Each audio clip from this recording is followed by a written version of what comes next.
Dear students, class 10th के विद्यार्थियों, आप सबके डिमांड पे आप सभी को लिए बहुत ही बेहतरीन आए हैं।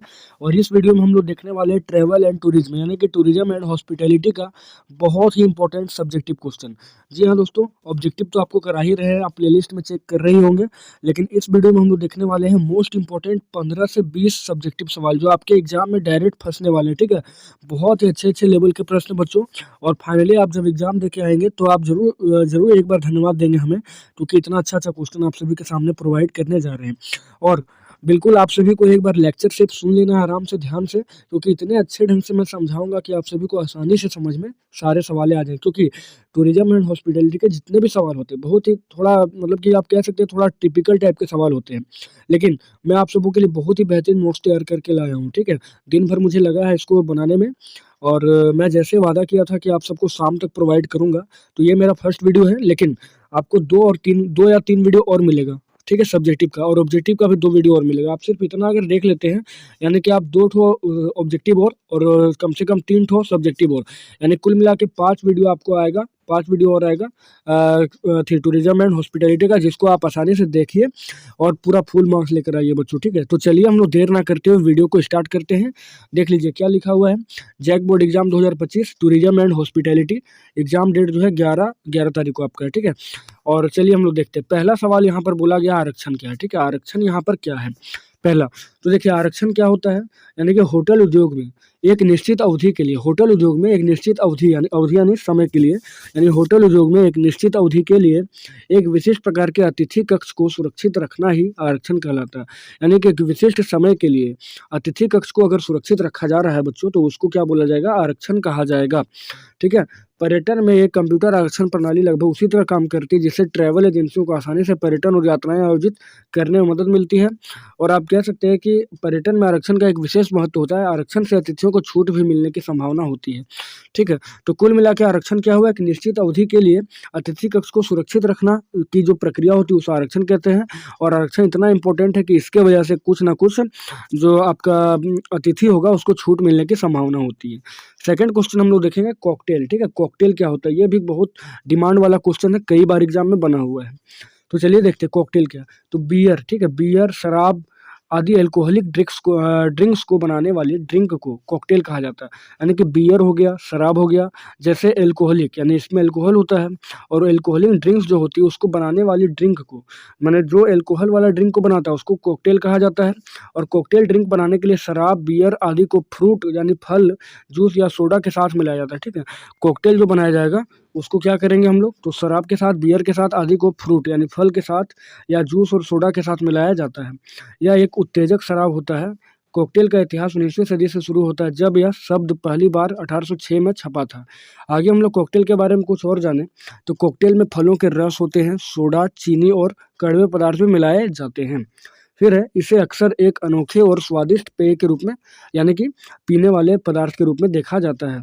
कॉकटेल में एक या एक से ज़्यादा अल्कोहल युक्त पदार्थ हो सकता है। कह सकते हैं कि ये है कॉकटेल, यानी कि बियर, शराब आदि अल्कोहलिक ड्रिंक्स जो बनता है उसमें जो प्रयोग किया जाता है, ठीक है, उसको कॉकटेल कहते हैं। और इसमें मुख्यतः जो है आपका शराब हो गया, बियर हो गया आदि को फ्रूट जूस या सोडा के साथ मिलाकर इसका प्रयोग करते हैं। और सबसे पहले इसका प्रयोग जो है 1806 में हुआ था। चलिए आगे हम लोग देखेंगे बार से आप क्या समझते हैं। ठीक है, बार, तो बार एक ऐसी जगह होती है जहाँ शराब बेची जाती है और पिया भी जाता है। बार में शराब परोसने और पीने की अनुमति के लिए लाइसेंस लेना होता है, और बार में खाने के भी कुछ उत्तम प्रबंध होते हैं। मतलब कुल मिला के आप कह सकते हैं जैसे बियर बार होता है। ठीक है, यानी बार जो होता है वो आपका एक शराब वाला जगह होता है जहाँ पर पीने का और खाने का जो उत्तम व्यवस्था वहाँ पर होता है। और बार यानी शराब बेचने के लिए वहाँ पर लाइसेंस लेना बहुत ही ज़रूरी होता है। चलिए आगे हम लोग देखने वाले हैं कूड़ा खाद क्या है। कूड़ा खाद जो है वो क्या है। ठीक है, तो देखिए क्या बोला गया कूड़ा खाद के बारे में, कि यह एक जैविक खाद होता है। इसे वर्मी कंपोस्ट खाद या कंपोस्ट खाद भी कहा जाता है। इसका उपयोग मिट्टी को उपजाऊ बनाने के लिए किया जाता है। और दोस्तों मज़े की बात यह है कि इसे हम लोग घर पे ही तैयार कर सकते हैं। ठीक है, वर्मी कंपोस्ट को, इसको केचुआ खाद भी कहते हैं। कंपोस्ट खाद बनाने के लिए कचरों को केचुओं के द्वारा विघटित यानी कि तोड़ा जाता है। यह बहुत ही उपजाऊ होती है और यह वातावरण को प्रदूषित भी नहीं करती, एवं साथ ही साथ ऑर्गेनिक खेती के लिए बहुत ही फायदेमंद होती है। तो कुल मिलाकर हम लोग देखें कि कूड़ा खाद क्या है, यानी कि वर्मी कंपोस्ट क्या है, जिसको घर में तैयार करते हैं और केचुओं के द्वारा विघटित किया जाता है इसको, कचरों को विघटित करने के बाद जो तैयार होता है उसको कहते हैं वर्मी कंपोस्ट। नेक्स्ट है टेलीफोन क्या है। फिर आगे हम लोग 5वां सवाल देखें तो बोला गया टेलीफोन क्या है। तो टेलीफोन यह एक ऐसा उपकरण होता है जो ध्वनि तरंग यानी साउंड वेव्स को क्या करता है तो विद्युत संकेत इलेक्ट्रिक संकेत में बदल देता है, ठीक है, ताकि ध्वनि को लंबी दूरी तक प्रसारित किया जा सके, यानी ध्वनि को लंबी दूरी तक प्रसारित यानी कि भेजा जा सके। इसके मुख्यतः 4 अवयव होते हैं, 4 इसका पॉइंट होता है। पहला है माइक्रोफोन, दूसरा है ईयरपीस, तीसरा है स्विच और चौथा है तार, ठीक है। और कुछ अगर हम लोग इसके बारे में जाने टेलीफोन के बारे में, तो इसके जरिए लोग दूर दूर तक रह कर भी एक दूसरे से बात कर सकते हैं। इसे दूरभाष भी कहा जाता है। इसका आविष्कार अलेक्जेंडर ग्राहम बेल, ठीक है, अलेक्जेंडर ग्राहम बेल ने साल 1876 में किया था। इसकी मदद से तुरंत और निजी तौर पर बातचीत जो है किया जा सकता है। तो टेलीफोन को दूरभाष कहते हैं और इसे दूर दूर तक आसानी से बात किया जा सकता है। अगला सवाल है कि खाद्य दुर्ग यहाँ पर क्या है। खाद्य दुर्ग, तो खाद्य दुर्ग जो है वो खाद्य पदार्थों को, यानी जो भी खाने वाले पदार्थ होते हैं, खाद्य पदार्थ में जरूरी विटामिन और खनिज को मिलाने की एक प्रक्रिया, यानी कि खाद्य पदार्थ जो होता है उसमें जरूरी विटामिन और खनिज लवण को अगर मिलाएंगे तो उसको क्या बोलेंगे हम लोग, खाद्य दुर्ग कहेंगे। इसका उद्देश्य लोगों में सूक्ष्म पोषक तत्वों की कमी को दूर करना है, यानी कि जितना भी पोषक तत्व होता है उसको दूर करने के लिए खाद्य दुर्ग का प्रयोग किया जाता है। और खाद्य दुर्ग को विश्व स्वास्थ्य संगठन यानी कि WHO, वर्ल्ड हेल्थ ऑर्गेनाइजेशन और भारत सरकार के राष्ट्रीय पोषण मिशन से मान्यता दे दिया गया है। खाद्य दुर्ग की वजह से खाद्य पदार्थों को सार्वजनिक वितरण प्रणाली यानी कि PDS यानी public distribution system, mid day meal योजना और खुले बाजार में भी बेचा जा सकता है। ये किसके वजह से संपन्न हो पाया, तो खाद्य दुर्ग की वजह से। और यह सूक्ष्म पोषक तत्वों की कमी को कम करने का एक लागत प्रभावी तरीका भी होता है। तो खाद्य दुर्ग कुल मिलाकर यहाँ पर हुआ क्या, तो खाद्य दुर्ग जो खाद्य पदार्थों में विटामिन और खनिज लवण को मिलाने की एक प्रक्रिया है। इसके माध्यम से सूक्ष्म पोषक तत्वों की जो कमी होती है उसको दूर करने का एक उपाय है ये। फिर आगे आरक्षण को प्रभावित करने वाले कुछ कारक। तो आरक्षण को प्रभावित करने वाले कुछ महत्वपूर्ण कारक निम्न है। पहला लिंग, ठीक है, लिंग है। दूसरा है आर्थिक स्थिति। उसके बाद तीसरा है परिवार की शिक्षा और रोजगार की स्थिति। चौथा है आवेदन की शैक्षिक पृष्ठभूमि। पांचवा है परिवार की दैनिक स्थिति और पोशाक खान पान की स्थिति। बाकी और बहुत से कारण हो सकते हैं जो आरक्षण को प्रभावित कर सकते हैं। नेक्स्ट क्वेश्चन है, बहुत ही इंपॉर्टेंट सवाल है, फ्रंट कार्यालय या फ्रंट ऑफिस क्या है और इसके काम क्या है। तो देखिए फ्रंट कार्यालय यानी कि फ्रंट ऑफिस की किसी होटल, ठीक है, फ्रंट कार्यालय जो होता है किसी होटल या अन्य बड़े रिजॉर्ट का सामने का मुख्य कार्यशाला होता है, सामने का हिस्सा होता है। और यह करता क्या, तो यह ग्राहकों से सीधे संपर्क करने वाला एक विभाग है, यानी कि ग्राहकों से सीधा संपर्क करने वाला एक डिपार्टमेंट है। और यह विभाग ग्राहकों की ज़रूरत को समझकर उन्हें सहायता प्रदान करता है। आगे हम लोग इसका कार्य जाने कि फ्रंट ऑफिस जो है क्या काम करता है। तो पहला काम इसका है ग्राहकों से ये बातचीत करता है।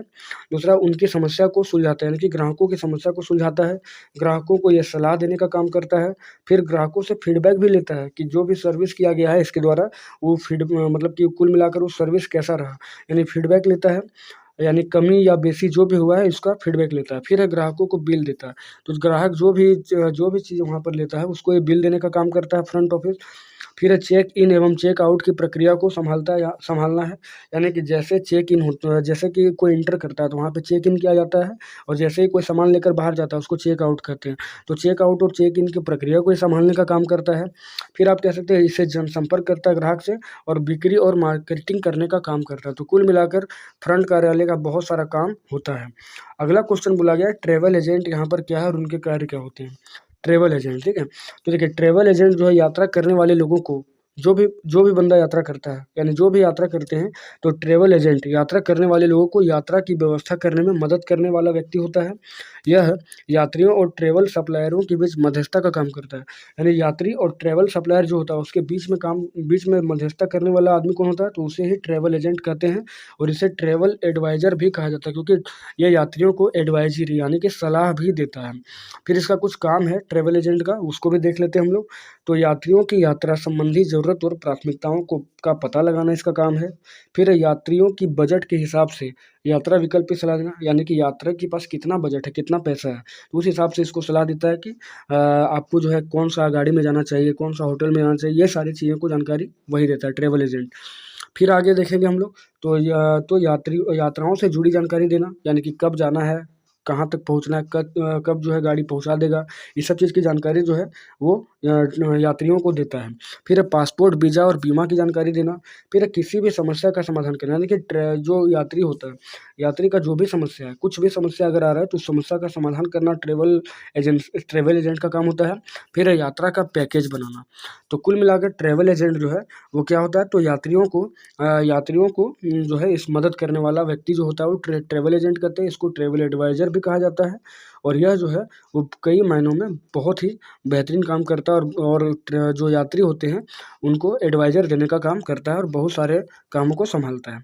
फिर आगे देखते हैं हम लोग एकल कमरा क्या है, ठीक है? एकल कमरा यानी सिंगल रूम। तो एकल कमरा किसी होटल में एक व्यक्ति के लिए बनाया गया कमरा होता है। इसमें मुख्यतः एक सिंगल बेड होता है, कभी-कभार इसमें जो है डबल बेड हो सकता है। यानी सिंगल बेड वाला कमरा को क्या बोलते हैं, तो एकल कमरा उसको कहते हैं। एकल कमरा का कुछ मुख्य बात अगर बात करें तो क्या होता है, तो एकल कमरे में आराम के लिए सभी ज़रूरी सुविधाएँ होती हैं। मतलब कि अगर आप आराम करना चाहते हो तो जितने भी इंफ्रास्ट्रक्चर, जितने भी बुनियादी सुविधाएँ वहाँ है होनी चाहिए, वो सभी एकल कमरा में मौजूद होती है। फिर होटल के कमरे का किराया यात्रियों की संख्या पर निर्भर करता है, मतलब कितना किराया लिया जाएगा होटल में, ये यात्री की संख्या पर डिपेंड वहाँ पर करता है। फिर है ज़्यादातर कमरों को 2 लोगों के बीच बेचा जाता है, ठीक है? एकल कमरा में जो है ज़्यादातर जो कमरा होता है उसको 2 लोगों के बीच में शेयर कर दिया जाता है। और अगर किसी कमरे में 2 लोग रहते हैं तो दूसरे व्यक्ति को अतिरिक्त व्यक्ति के रूप में चार्ज किया जा सकता है। और अगला पॉइंट है कि होटल के अलग-अलग हाउस रूल्स होते हैं, यानी कि एकल कमरा जो होता है उसमें होटल के अलग-अलग हाउस रूल होते हैं। तो कुल मिला के एकल कमरा क्या हुआ, तो एकल कमरा किसी होटल में एक व्यक्ति के लिए बनाया गया कमरा होता है। कभी-कभार जो इसमें डबल कमरा हो सकता है। बाकी एकल कमरा में बहुत सारी बुनियादी सुविधाएँ शामिल होती हैं जितनी होनी चाहिए। चलिए अगला हम लोग देखते हैं स्वीट कमरा क्या है, ठीक है? बहुत ही इंपॉर्टेंट सवाल है ये, स्वीट कमरा क्या है? तो क्या बोला गया कि यह लिविंग रूम और एक या एक से अधिक बेडरूम वाला कमरा होता है। यह मानक कमरे के मुकाबले ज़्यादा बड़े और आरामदायक होते हैं। इसमें बाथरूम, रसोई, bedroom, living area, dining area, office, sofa bed इत्यादि होता है। स्वीट कमरे बड़ी शैली की होती है। ये स्वीट कमरा क्या होता है, एक से अधिक बेडरूम वाला कमरा होता है और मानक कमरे के मुकाबले ज़्यादा बड़ा और ज़्यादा आरामदायक होता है। और यहाँ तक की बात करें कि स्वीट कमरे बड़ी शैली की होती है। अगला सवाल है स्टूडियो कमरा क्या होता है? तो स्टूडियो कमरा एक छोटा-सा कमरा होता है जिसमें एक ही कमरे में लिविंग, डाइनिंग और बेडरूम की सुविधा होती है। मतलब एक छोटा-सा कमरा होता है स्टूडियो वाला जिसमें एक ही कमरे में लिविंग रूम, डाइनिंग रूम और बेडरूम की सुविधा होती है। इसे सिंगल रूम अपार्टमेंट या स्टूडियो फ्लैट भी कहते हैं, ठीक है? बाकी इसमें एक बड़ा कमरा होता है, ओपन फ्लोर प्लान होता है इसमें। इसमें एक बात किया जाए तो रसोई भी होती है और फिर आगे सोने और रहने के लिए अलग-अलग दीवारें नहीं होती और इसमें लचीलापन मिलता है। मतलब कह सकते हैं आपके स्टूडेंट रूम, ठीक है? स्टूडियो रूम को स्टूडेंट रूम भी कह सकते हैं क्योंकि स्टूडेंट जो है एक ही रूम पे उसका किचन होता है, बेडरूम होता है, स्टडी रूम होता है, सारा चीज़ होता है। तो उसी के तर्ज पर जो है स्टूडियो रूम यहाँ पर होता है। फिर आगे कबाना कमरा जो है वो क्या है? कबाना कमरा, तो कबाना कमरा जो है वो किसी जल निकाय के पास या स्विमिंग पूल के बगल में होता है। मतलब जहीं भी जल निकाय मान के चलिए ये जल निकाय आपका, तो इधर जो बगल में जो रूम बनेगा, ठीक है? इसको क्या बोलेंगे? कबाना कमरा बोलेंगे। इस कमरे का उपयोग कपड़े बदलने या नहाने के उद्देश्य से किया जाता है। यह आमतौर पर एक छोटे से बार के साथ आकर्षक होता है। इसमें इसमें अगर बात करें हम लोग तो इसमें सोफ़ा, ठीक है? सोफ़ा कम बेड भी हो सकता है। इसका मतलब झोपड़ी या केबिन भी होता है। मतलब कबाना का मतलब क्या होता है? झोपड़ी और केबिन भी। तो कुल मिलाकर कबाना जो है कहाँ पर स्थापित होता है? तो ये नहाने वाले मतलब कि जल निकाय वाला स्थान पे, ठीक है? जल निकाय वाले या स्विमिंग पूल के सामने ये बना होता है। फिर अगला क्वेश्चन है कि पेंट हाउस किसे कहते हैं? पेंट हाउस, तो पेंट हाउस किसी इमारत की सबसे ऊपरी मंजिल या उसके हिस्से पर बना अपार्टमेंट या कॉन्डोमिनियम होता है। यह आमतौर पर बाकी अपार्टमेंट से ज़्यादा आलीशान होता है। मतलब कि आप कह सकते हैं कि अगर ये अपार्टमेंट बना है, तो सबसे ऊपर में जो मंजिला होगा उसको पेंट हाउस भी कह सकते हैं यहाँ पर। इसमें कुछ मुख्य बातें हैं जैसे कि इसमें ऊँची छत होती है, ठीक है? तो पेंट हाउस में बहुत ऊँची-ऊँची छत होती है। फर्श से छत तक की खिड़कियाँ होती हैं। बात करें फर्श से, तो फर्श यहाँ क्या होगा, ग्राउंड फ्लोर से लेकर पूरा ऊपर तक यहाँ पर खिड़कियाँ होती है। फिर लग्ज़री सुविधा होती है, मतलब कि आलीशान बोला ही गया है, तो आलीशान बोला गया तो इसमें लग्ज़री सुविधाएँ होती है। फिर है विशाल रहने की जगह होती है और इसमें आबादित दृश्य भी होते हैं, मतलब कि देखने का दृश्य भी बहुत ही अच्छा होता है। तो कुल मिला के पेंट हाउस क्या हुआ, तो ऊपरी मंजिल का अपार्टमेंट जो होता है उसको पेंट हाउस कहा जाता है। फिर नेक्स्ट क्वेश्चन है स्पा क्या है, ठीक है? तो स्पा जो है आराम करने और शरीर को फिट करने के लिए बनाया गया एक व्यावसायिक केंद्र है। इसमें कई तरह के उपचार किए जाते हैं जैसे कि मालिश किया जा सकता है, इसमें फेशियल किया जा सकता है, बॉडी रैप, साना बाथ, स्टीम बाथ, हाइड्रोथेरेपी इत्यादि इसमें कर सकते हैं अस्पो में, ठीक है। बाकी अगर अस्पो का बात किया जाए और इसके बारे में डिटेल जाने, तो अस्पो में अगर जाता है कोई, ठीक है, अस्पो में जाने से शरीर को काफ़ी ज़्यादा आराम मिलता है, क्योंकि वहाँ पर मसाज बहुत ही अच्छी तरीके से होता है। फेशियल भी हो सकता है, हाइड्रोथेरेपी हो सकता है, स्टीम बाथ यानी कि गर्म तरीके से उसको बाथ किया जा सकता है, और साना बाथ भी किया जा सकता है। फिर अस्पो में जाने से बीमारियों से बचाव होता है, क्योंकि यहाँ पर रक्त का प्रवाह जो होता है शरीर का, और परिसंचरण तंत्र जो होता है वो बहुत ही बेहतरीन हो जाता है, क्योंकि इतना ही अच्छा तरीके से वहाँ पर मालिश और थेरेपी किया जाता है। फिर आगे बात करें तो शरीर का तनाव कम और मांसपेशी का आंकड़न जो है दूर होता है। खास करके ये मोटे आदमियों के लिए बहुत ही फायदेमंद है, क्योंकि उनकी मांसपेशियाँ जो है काफ़ी ज़्यादा अकड़ जाती है। तो अकड़ने के दौरान जो है रक्त का प्रवाह भी कम हो जाता है। तो जब ये यहाँ पर अस्पो में मतलब कि अस्पो में जब थेरेपी कराते हैं, तो उनका रक्त का प्रवाह बहुत ही सुचारू रूप से चलने लगता है। नेक्स्ट है कि दर्द से यहाँ पर आराम मिलता है। और आगे क्योंकि दर्द क्यों होता है, क्योंकि लैक्टिक अम्ल का जमाव होता है, और जैसे वहाँ पर मांसपेशियों पर मालिश होता है, थेरेपी होता है, तो लैक्टिक अम्ल जो जमा होता है वो हटने लगता है धीरे-धीरे, और वहाँ पर कुल मिला के आप कह सकते हैं कि रक्त का प्रवाह अच्छा हो जाता है, जिससे दर्द में आराम मिल सकता है। नेक्स्ट है कि यह थेरेपी यूरोपीय देशों से हुई और धीरे-धीरे जो है पूरी दुनिया में फैल चुकी थी। यानी कि ये अस्पो नाम की थेरेपी जो यूरोपीय देशों से आई थी और बाद में पूरे वर्ल्ड में फैल गई धीरे-धीरे। नेक्स्ट क्वेश्चन है कि फूड लेबलिंग जो है किसे कहते हैं? देखिए, तो फूड लेबलिंग का तात्पर्य है खाने-पीने के सामान पर दी जाने वाली जानकारी, ठीक है? खाने-पीने वाले सामान पर दी जाने वाली जानकारी, उसको ही फूड लेबलिंग कहते हैं। और इस जानकारी से उपभोक्ता कौन होता है? तो जो सामान को खरीदता है, तो उपभोक्ता को उत्पाद के बारे में जानकारी जो है मिल पाता है, ठीक है? बाकी आपको पता है कि उपभोक्ता के लिए उपभोक्ता फोरम भी बनाया गया है, जहाँ पर अगर उपभोक्ता के अधिकार का हनन होता है, तो उसको वहाँ पर क्या कर सकते हैं हम लोग, अदालत में जाकर अपने याचिका को दायर कर सकते हैं।